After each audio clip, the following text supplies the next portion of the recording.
സത്യം പറഞ്ഞാൽ നമ്മൾ ഓരോരുത്തരും എത്രമാത്രം ഭാഗ്യം ചെയ്തവരാണല്ലേ ഈ രാജ്യത്ത് ജനിക്കാൻ കഴിഞ്ഞതിൽ. ഇന്നത്തെ റിപ്പബ്ലിക് ദിന പരേഡ് ശരിക്കും നമ്മുടെ രാജ്യത്തിൻ്റെ വൈവിധ്യങ്ങളെയും അത്ഭുതങ്ങളെയും സംസ്കാരത്തിൻ്റെ വ്യത്യസ്തമാർന്ന രൂപങ്ങളെയും നമ്മുടെ രാജ്യത്തിൻ്റെ ശക്തിയെയും ഒക്കെ വിളിച്ചോതുന്ന ഒന്ന് തന്നെയായിരുന്നു. പറയാൻ വാക്കുകളില്ല. ഗംഭീരമെന്ന് വിശേഷിപ്പിച്ചാൽ കുറഞ്ഞു പോകും, അതിഗംഭീരമെന്ന് വിശേഷിപ്പിച്ചാലും മതിയാകില്ല. അത്രമേൽ ഗംഭീരമായിരുന്നു ഇന്നത്തെ നമ്മുടെ റിപ്പബ്ലിക് ദിന പരേഡ്. ഒരേ സമയത്ത് നമ്മുടെ രാജ്യത്തിൻ്റെ ശക്തിയും സാംസ്കാരികമായ ഒത്തൊരുമയും രാജ്യത്തിൻ്റെ വൈവിധ്യവും ഐക്യവും എല്ലാം പ്രദർശിപ്പിക്കാൻ കഴിഞ്ഞ ഗംഭീരമായൊരു പരേഡ്. സത്യത്തിൽ ഇന്ന് അതിഥികളായിട്ട് എത്തിയ നമ്മുടെ യൂറോപ്യൻ യൂണിയന്റെ നേതാക്കൾ, യൂണിയൻ പ്രസിഡന്റും കമ്മീഷൻ ചീഫുമൊക്കെ അന്തം വിട്ടു പോകുന്ന തരത്തിലുള്ള ഒരു ഗംഭീരമായ ഒരു പരേഡാണ് ഇന്ന് രാജ്യം കണ്ടത്. 77ാം റിപ്പബ്ലിക് ദിനം ഇന്ന് നമ്മൾ ആഘോഷിച്ച ഒരു രീതിയുണ്ടല്ലോ. ശരിക്കും ഈ ബാഹുബലി സിനിമയിലൊക്കെ ഈ കലാകാരന്മാരൊക്കെ അണിനിരന്നിട്ട് ശക്തി വിളിച്ചോതുന്ന തരത്തിൽ ഭയങ്കര ഗംഭീരമായിട്ടുള്ള ഒരു കുറെ രംഗങ്ങളൊക്കെ ഉണ്ടല്ലോ. അതൊക്കെ പെട്ടെന്ന് വന്നുപോയി. അമ്മാതിരി വേറെ ലെവൽ, എനിക്ക് പറയാൻ വാക്കുകൾ കിട്ടുന്നില്ല. അത്രയും മനോഹരമായിരുന്നു നമ്മുടെ ഇന്നത്തെ റിപ്പബ്ലിക് ദിന പരേഡ് എന്ന് പറയുന്നത്. തലസ്ഥാനമായ ഡൽഹിയിലെ കർത്തവ്യ പഥിലാണ് ചടങ്ങ് നടക്കുന്നത്. രാജ്യത്തിന്റെ രാഷ്ട്രപതി ദ്രൗപദി മുർമുവിനൊപ്പമാണ് യൂറോപ്യൻ യൂണിയനിലെ ഏറ്റവും ഉയർന്ന ലീഡേഴ്സ് ആയിട്ടുള്ള നമ്മുടെ കൗൺസിൽ പ്രസിഡന്റ് അന്റോണിയോ ലൂയിസും അതുപോലെ യൂറോപ്യൻ കമ്മീഷൻ പ്രസിഡന്റ് ഉർസുല ഓണ്ടറും എത്തിയത് എന്നത് തികച്ചും ആശ്ചര്യപ്പെടുത്തി. അതായത് നമ്മുടെ പ്രസിഡന്റിന് മാത്രം ഉള്ള സവിശേഷമായ കുറെ പ്രത്യേകതകളുണ്ട്. പ്രസിഡന്റിന്റെ സുരക്ഷയ്ക്കായിട്ട് നിയോഗിച്ചിരിക്കുന്ന പ്രത്യേക ബറ്റാലിയൻ ഉണ്ട്. അതുപോലെ തന്നെ പ്രത്യേക സിസ്റ്റമാണ് പ്രസിഡന്റിനെ കൊണ്ടുവരുന്നത്.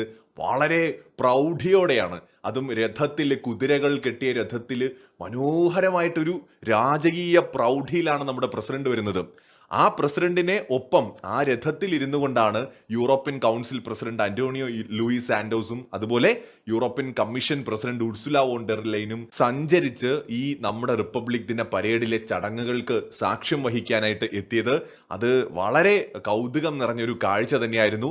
നമ്മുടെ രാജ്യത്തിന്റെ സൈനിക ശക്തി, സാംസ്കാരിക വൈവിധ്യം, ദേശീയ സമഗ്രത, സാങ്കേതിക പുരോഗതി എന്നിവയൊക്കെ പ്രദർശിപ്പിക്കുന്ന കാര്യത്തിൽ ഈ റിപ്പബ്ലിക് ദിന പരേഡിന്റെ തട്ട് താന്നു തന്നെ ഇരിക്കും. അത്രയും ഗംഭീരമായിരുന്നു. ഇതിനകത്ത് ഇൻട്രസ്റ്റിംഗ് ആയിട്ടുള്ള കാര്യം, നമ്മുടെ ഹൈപ്പർസോണിക് മിസൈല് നമ്മൾ ഇതിനകത്ത് പ്രദർശിപ്പിച്ചിട്ടുണ്ട് എന്നുള്ളതായിരുന്നു. അത് ഇതുവരെ കാണാത്തൊരു വ്യത്യസ്തമാർന്ന ഒരു കാഴ്ചയാണ്. അതായത് നമ്മുടെ രാജ്യം ആദ്യമായിട്ടാണ് ഒരു പരേഡിൽ ഈ വിധത്തിൽ ഒരു long range anti ship missile, ഒരു ഹൈപ്പർസോണിക് മിസൈല് ഇത്തരത്തിൽ പ്രദർശിപ്പിക്കുന്നത്. അതിനെക്കുറിച്ച് നമുക്ക് വ്യത്യസ്തമായി തന്നെ മറ്റൊരു വീഡിയോയിൽ സംസാരിക്കേണ്ടതുണ്ട്. ഇന്നത്തെ നമ്മുടെ റിപ്പബ്ലിക് ദിന പരേഡ്, ഇന്നത്തേതെന്നല്ല, പൊതുവെ ഇന്ത്യയുടെ ഇത്തരം പരേഡുകൾ, നമ്മളിപ്പോൾ ഓഗസ്റ്റ് 15-നാണെങ്കിലും റിപ്പബ്ലിക് ദിനത്തിനാണെങ്കിലും നടത്തുന്ന പരേഡുകൾ ലോകപ്രസിദ്ധമാണ്. ലോകത്തിലെ തന്നെ ഏറ്റവും വലുതും ഏറ്റവും ദൈർഘ്യമേറിയതും പ്രൗഢി നിറഞ്ഞതുമായിട്ടുള്ള ഒരു പരേഡ് നമ്മുടേതാണ്. ശരിക്കും യൂറോപ്യൻ യൂണിയന്റെ ലീഡേഴ്സ് നിൽക്കുമ്പോൾ അവർ അത്ഭുതപ്പെട്ടു എന്നത് അവരുടെ ചോദ്യങ്ങളിൽ നിന്ന്, അവരുടെ പെരുമാറ്റത്തിൽ നിന്ന്, അവരുടെ സംശയങ്ങളിൽ നിന്ന്, ആകാംക്ഷയിൽ നിന്ന് ഒക്കെ നമുക്ക് മനസ്സിലാക്കാൻ പറ്റും. അവർക്ക് ഇത് എക്സ്പ്ലെയിൻ ചെയ്ത് കൊടുക്കാൻ തന്നെ അവിടെ പ്രത്യേകമായിട്ട് ഒരാളെ നിയോഗിച്ചിരുന്നു എന്നുള്ളതാണ്. ഗംഭീരമായിട്ട് തന്നെ പ്രധാനമന്ത്രി നരേന്ദ്രമോദിയുമായിട്ടും ഏറെ നേരം അവർ സംസാരിക്കുന്നത് നമുക്ക് കാണാൻ കഴിഞ്ഞു. ഇതിനെ നമുക്ക് 2-3 ഘട്ടങ്ങളിലായിട്ട് നമുക്ക് നമ്മുടെ ഈ ഒരു പരേഡിനെ കാണാനായിട്ട് കഴിയും. എന്ന് വെച്ചാൽ 30 ടാബ്ലോകളാണ് ഇന്നത്തെ പരേഡിൽ അണിനിരന്നത്. നമ്മുടെ കേരളത്തിന്റെയും ഉണ്ടായിരുന്നു കേട്ടോ. എല്ലാം ഒന്നിനൊന്ന് മികച്ചതാണ്. ഏതെങ്കിലും ഒന്ന് മോശമെന്നോ ഒന്ന് നല്ലതെന്നോ ഞാൻ പറയില്ല. കാരണം ഒന്നിനൊന്ന് മികച്ചതാണെന്ന് മാത്രമല്ല, എല്ലാം നമ്മുടെ സംസ്കാരവുമായിട്ട് റിലേറ്റ് ചെയ്തുകൊണ്ടാണ്. ഈവൻ ടെക്നോളജിയുടെ കാര്യങ്ങൾ പോലും കാണിക്കുമ്പോൾ അതിൻ്റെ കൂട്ടത്തിൽ നമ്മുടെ കൾച്ചർ കൂടി കൊണ്ടുവന്നിട്ടാണ്. ഇത് രണ്ടും കൂടി ചേർന്നിട്ടാണ്. ശരിക്കും അത് തന്നെയാണ് വേണ്ടത്. നമ്മൾ മറ്റേതെങ്കിലും ഒരു കൾച്ചറിനെ അഡോപ്റ്റ് ചെയ്യുന്നതിന് പകരം നമ്മുടെ കൾച്ചറിനെ നമ്മൾ ടെക്നോളജിയുമായിട്ട് കൂട്ടിച്ചേർത്ത് കൊണ്ട് മുന്നോട്ട് പോകുക എന്നുള്ളതാണ്. അവിടെ തന്നെ ഇന്ത്യയിൽ എല്ലായിടത്തും ഒരേ കൾച്ചറല്ല. നമ്മുടെ കേരളം മുതൽ കശ്മീർ വരെ പോയി കഴിഞ്ഞാൽ വ്യത്യസ്തങ്ങളായ എത്രയോ സംസ്കാരങ്ങൾ കാണാം.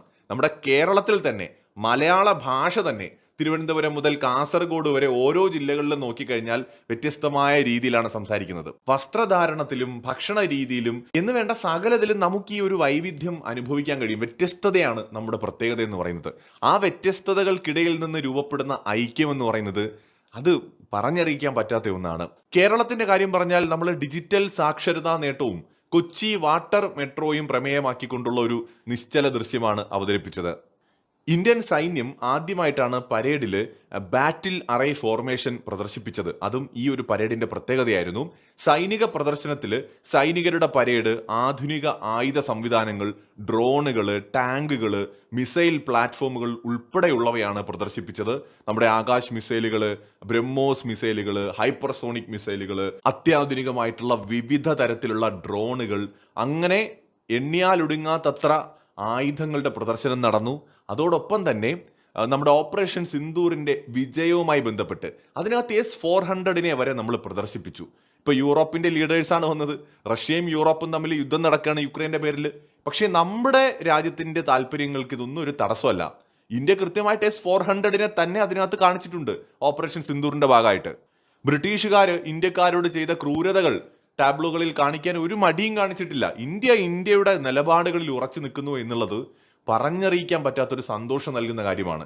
ആർക്ക് വേണ്ടിയിട്ട് നമ്മുടെ താല്പര്യങ്ങളോ അല്ലെങ്കിൽ നമ്മുടെ കാഴ്ചപ്പാടുകളോ മാറ്റിവെക്കുന്നില്ല. ഇതിനു പുറമെ നമ്മുടെ നാവികസേനയുടെ യുദ്ധവിമാനങ്ങൾ, ഹെലികോപ്റ്ററുകളോ ഒക്കെ പ്രദർശിപ്പിച്ചവയിൽ ഉൾപ്പെടുന്നുണ്ട്. അതുപോലെ തന്നെ ഇന്ത്യ ശക്തിബാൻ, ദിവ്യാസ്ത്ര, ബ്രഹ്മോസ്, സൂര്യാസ്ത്ര പോലെയുള്ള ആയുധങ്ങൾ പ്രദർശിപ്പിച്ചിട്ടുണ്ട്. ഇതൊക്കെ പുതിയ ആയുധങ്ങളാണ്.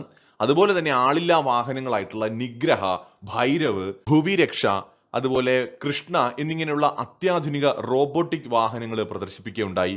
ധ്രുവ്, രുദ്ര ഹെലികോപ്റ്ററുകൾ, അതുപോലെ തന്നെ നമ്മുടെ T-90 ഭീഷ്മ ടാങ്കുകൾ, അർജുൻ MPT, അതുപോലെ BMP-2 നാഗ് മിസൈൽ സിസ്റ്റം, ഇതെല്ലാം നമ്മൾ പ്രദർശിപ്പിച്ചവയിൽ പെടുന്നുണ്ട്. അതുപോലെ തന്നെ ആദ്യം നമ്മൾ ഈ പറഞ്ഞ പോലെ സൈനിക പരേഡ്, ആയുധങ്ങളുടെ പ്രദർശനം, അത് കഴിഞ്ഞ് നമ്മുടെ മനോഹരമായ കലാകാരന്മാരുടെ പ്രകടനം ഉണ്ടായിരുന്നു. അത് പറഞ്ഞറിയിക്കാൻ വാക്കുകളിൽ എന്തൊരു രസമാണെന്നറിയോ. നമ്മുടെ രാജ്യത്തിനകത്തുള്ള ഓൾമോസ്റ്റ് എല്ലാ കലാരൂപങ്ങള്, അതുപോലെ തന്നെ ആ ഒരു കൾച്ചറൽ ഡിഫറൻസ് നമുക്ക് കാണാൻ പറ്റും. അത് ഭയങ്കര രസമായിരുന്നു കണ്ടുകൊണ്ടിരിക്കുക. യൂറോപ്യൻ ലീഡേഴ്സ് ഒക്കെ ശരിക്കും ഇങ്ങനെ ഞെട്ടി നിൽക്കുന്ന ഇടയ്ക്കിടയ്ക്ക് കാണാമായിരുന്നു നമുക്ക്. അവരങ്ങനെ അന്തം വിട്ട് നോക്കിക്കൊണ്ടിരിക്കുകയാണ്. യൂറോപ്പിന്റെ ചരിത്രത്തിൽ കഴിഞ്ഞ ഒരു 50 വർഷത്തിന്റെ ചരിത്രത്തിൽ ഇതുപോലൊരു പരേഡ് യൂറോപ്പിൽ നടന്നിട്ടുണ്ടാവില്ല. ഇപ്പൊ ഫ്രാൻസ് അല്ലെങ്കിൽ ബ്രിട്ടൻ ഒക്കെ ചെറിയ ചെറിയ പരേഡുകളൊക്കെ നടത്തുന്നുണ്ടെങ്കിലും അതൊക്കെ വളരെ ചെറുതാണ്. എന്നാൽ ഇന്ത്യ എന്ന് പറയുമ്പോൾ അങ്ങനെ അല്ലല്ലോ. നമ്മുടെ രാജ്യത്തുള്ള മനുഷ്യരെ തന്നെ എടുത്തു കഴിഞ്ഞാൽ വ്യത്യസ്തമായ ഭാഷ, വ്യത്യസ്തമായ രൂപം, വ്യത്യസ്തമായ നിറം, അതായത് ഒരു മിനി ഭൂമിയാണ് ഇന്ത്യ. അതായത് നമ്മൾ ഭൂമി എന്ന് പറയുന്ന നമ്മുടെ ആ ഒരു പ്ലാനറ്റിന്റെ ഒരു മിനിയേച്ചറാണ് ഇന്ത്യ. അത്രയേറെ വ്യത്യസ്തങ്ങളായിട്ടുള്ള മനുഷ്യരും സംസ്കാരവും ഒക്കെ കൂടിച്ചേരുന്ന ഒരു നാടാണ്. നമ്മുടെ ഇവിടെ കുതിരപ്പട്ടാളമുണ്ട്, ഒട്ടകത്തിൽ വരുന്നവരുണ്ട്. അതുപോലെ ഹിമാലയൻ റീജിയണിലെ സൈനികരുടെ പ്രകടനം ഇന്നുണ്ടായിരുന്നു. ഹിം യോദ്ധാസ് എന്ന് വിളിക്കുന്ന അവർ മൃഗങ്ങളെ ഉപയോഗിച്ചുകൊണ്ടുള്ള യുദ്ധ മുറകളും ഇന്ന് പ്രദർശിപ്പിക്കുകയുണ്ടായി. മൃഗങ്ങളുടെ പോരാട്ട വീര്യം വളരെ പ്രധാനമാണ്. അതിൽ തന്നെ പരുന്തുകൾ, നിരീക്ഷണത്തിനായിട്ട് ഉപയോഗിക്കുന്ന പരുന്തുകളെ നമുക്കിന്ന് കാണാൻ കഴിഞ്ഞു. GPS ക്യാമറകൾ, ബുള്ളറ്റ് റെസിസ്റ്റ് ജാക്കറ്റുകളൊക്കെ ഘടിപ്പിച്ചിട്ടുള്ള ഇന്ത്യൻ ഇനത്തിൽപ്പെട്ട നായകൾ, അതുപോലെ ഇതൊക്കെ ഇന്ന് പ്രദർശിപ്പിച്ചവയിൽ പെടുന്നുണ്ട്. അതിൽ രാജപാളയം എന്ന് പറയുന്ന നമുക്ക് കുറച്ചും കൂടി പരിചിതമായിട്ടുള്ള നായൊക്കെ ഉണ്ട്. രാജപാളയം, ചിപ്പിപ്പാറ, അതുപോലെ രാംപൂർ ഹൗണ്ട്, മുധോൾ ഹൗണ്ട് എന്നൊക്കെ പറയുന്ന നായകളൊക്കെ ഉണ്ടായിരുന്നു. സോ ഇത് വളരെ ഡിഫറെൻ്റ് ആണ്. ഇന്ത്യ എന്ന് പറയുന്നത് വളരെ ഡിഫറെൻ്റ് ആണ്. ഇവിടെ ഹിമാലയൻ പോലെയുള്ള വളരെ ഉയർന്ന പ്രദേശങ്ങളും മഞ്ഞു മൂടിയ പ്രദേശങ്ങളും ഉണ്ട്. ഉത്തരാഖണ്ഡ്, ഹിമാചൽ, ജമ്മു കാശ്മീരൊക്കെ തണുത്തുറഞ്ഞ പ്രദേശങ്ങളാണ്. മഞ്ഞു മൂടിയ പ്രദേശങ്ങളും മലനിരകളുമുള്ള പ്രദേശങ്ങളാണ്. രാജസ്ഥാൻ മരുഭൂമിയാണ്, മനോഹരമായ മരുഭൂമിയാണ്. ഈവൻ കൾച്ചറലി നോക്കിക്കഴിഞ്ഞാൽ വൈവിധ്യമാർന്ന മരുഭൂമി പ്രദേശമാണ് രാജസ്ഥാൻ എന്ന് പറയുന്നത്. കേരളം വളരെ ഡിഫറെൻ്റ് ആയിട്ടുള്ള ഒരു പ്രദേശമാണ്. കായലുകളും പുഴകളും മലകളും ഒക്കെയുള്ള തികച്ചും ഡിഫറെൻ്റ് ആയിട്ടുള്ള ഒരു സ്ഥലമാണ് കേരളം. അതുപോലെ ഇന്ത്യയുടെ സെൻട്രൽ സ്റ്റേറ്റുകൾ, നോർത്ത് ഈസ്റ്റ് ഡിഫറെൻ്റ് ആണ്. ലോകത്തിൻ്റെ ഒരു മിനിയേച്ചർ, നമ്മുടെ ഭൂമിയുടെ ഒരു മിനിയേച്ചറാണ് നമ്മുടെ രാജ്യം. ശരിക്കും യൂറോപ്യൻസിന് ഇന്ത്യയെക്കുറിച്ചുള്ള കാഴ്ചപ്പാട് മാറാൻ ഇന്നത്തെ റിപ്പബ്ലിക് ദിന പരേഡും അതുപോലെ തന്നെ അതിഥികളായിട്ട് യൂറോപ്പിലെ ഏറ്റവും ഉയർന്ന 2 നേതാക്കളാണ് വന്നിരിക്കുന്നത്. സോ അവരുടെ കാഴ്ചപ്പാട് മാറുന്നതിന് ഇത് വളരെ വലിയ സഹായകരമായിരിക്കും. കാരണം പൊതുവേ ഇപ്പോൾ വിദേശ മാധ്യമങ്ങളാണെങ്കിലും അല്ലെങ്കിൽ ഇന്ത്യയിലെ പൊളിറ്റിക്കൽ സിസ്റ്റം കാരണം ഇന്ത്യൻ മാധ്യമങ്ങൾ ഉൾപ്പെടെ എപ്പോഴും ഇന്ത്യയുടെ നെഗറ്റീവ്സ് ആണ് പ്രൊജക്റ്റ് ചെയ്ത് കാണിക്കുന്നത്. ഇന്ത്യയിൽ എവിടെയെങ്കിലും ഒരു അക്രമ സംഭവം നടന്നാൽ അതിന് ഹൈലൈറ്റ് ചെയ്യും. അന്നേ ദിവസം തന്നെ നടന്നിട്ടുള്ള ഒരുപാട് പോസിറ്റീവ് കാര്യങ്ങൾ ഉണ്ടാവും, വളരെ പ്രധാനപ്പെട്ട സന്തോഷകരമായ വാർത്തകൾ ഉണ്ടാവും. ഇതൊന്നും വരത്തില്ല. പകരം ഹൈലൈറ്റ് ചെയ്യുന്നത് എവിടെയോ നടന്ന ഒരു അക്രമ സംഭവമായിരിക്കാം. അപ്പൊ നമ്മൾ മനസ്സിലാക്കേണ്ട 145 കോടി ജനങ്ങളുള്ള ഒരു രാജ്യത്ത് നമ്മൾ ഈ സംസാരിക്കുന്ന ഈ സമയത്ത് പോലും ചിലപ്പോൾ എവിടെയെങ്കിലും ഒരു അക്രമ സംഭവം നടക്കുന്നുണ്ടാവും. അപ്പൊ ഈ അക്രമങ്ങളും അല്ലെങ്കിൽ കുറ്റകൃത്യങ്ങളും തെരഞ്ഞു പിടിച്ച് വാർത്തയാക്കി ആഘോഷിക്കുന്നതിന് പകരം രാജ്യത്തുണ്ടാവുന്ന പുരോഗതിയെ കൂടുതൽ പ്രാധാന്യത്തോടു കൂടി ആളുകളിലേക്ക് എത്തിച്ചാൽ അത് പലരെയും ഇൻസ്പയർ ചെയ്യും, പലർക്കും പ്രചോദനമായിട്ട് അവർ പുതിയ പുതിയ മേഖലകളിലേക്ക് തിരിയും. ഈ അക്രമ സംഭവങ്ങൾ കൂടുതൽ കൂടുതൽ വാർത്തകളായി കാണിച്ചാൽ രാജ്യത്തിന്റെ പേര് കളങ്കപ്പെടുന്നതിനോടൊപ്പം തന്നെ എന്തു പറ്റും, അവിടെ മറ്റ് ജനങ്ങളെ അത് മോശമായിട്ട് ഇൻഫ്ലുവൻസ് ചെയ്യുകയും ചെയ്യും. ആളുകളുടെ പ്രതീക്ഷ തകർന്നു പോകും, കോൺഫിഡൻസ് നഷ്ടപ്പെടും. ഇന്ത്യ ഇനിയും നന്നാവാൻ പോകുന്നില്ല, ഇങ്ങനെയാണ്. ആ രീതിയിൽ ഒരു നെഗറ്റീവായിട്ടുള്ള ഒരു ഇമേജ് ഇന്ത്യയെക്കുറിച്ച് ഉണ്ടാക്കുക എന്നുള്ളതിനാണ് പല ഇന്റർനാഷണൽ മീഡിയാസും രാജ്യത്തിനകത്ത് തന്നെയുള്ള ഇന്ത്യ വിരുദ്ധരായിട്ടുള്ള ആളുകളും ഒക്കെ ശ്രമിക്കുന്നത്. എന്നാൽ ഇന്ത്യക്ക് ഒരുപാട് പോസിറ്റീവ്സ് ഉണ്ട്. ഒരു രാജ്യത്തിനും അല്ലെങ്കിൽ ഒരു കോണ്ടിനെന്റിനും അവകാശപ്പെടാൻ കഴിയാത്തത്ര പ്രത്യേകതകൾ നമുക്കുണ്ട്. ആ പോസിറ്റീവ്സിനെയാണ് നമ്മൾ എപ്പോഴും പ്രൊജക്ട് ചെയ്യേണ്ടത്. ഇന്നത്തെ റിപ്പബ്ലിക് ദിന പരേഡിൽ നമുക്ക് കാണാൻ കഴിഞ്ഞതും അത് തന്നെയാണ്. നോക്കൂ, വരും ദിവസങ്ങളിൽ യൂറോപ്യൻ യൂണിയനും അവിടെയുള്ള നേതാക്കൾക്കും ഇന്ത്യയോടുള്ള മനോഭാവത്തിൽ വലിയ മാറ്റം വരും.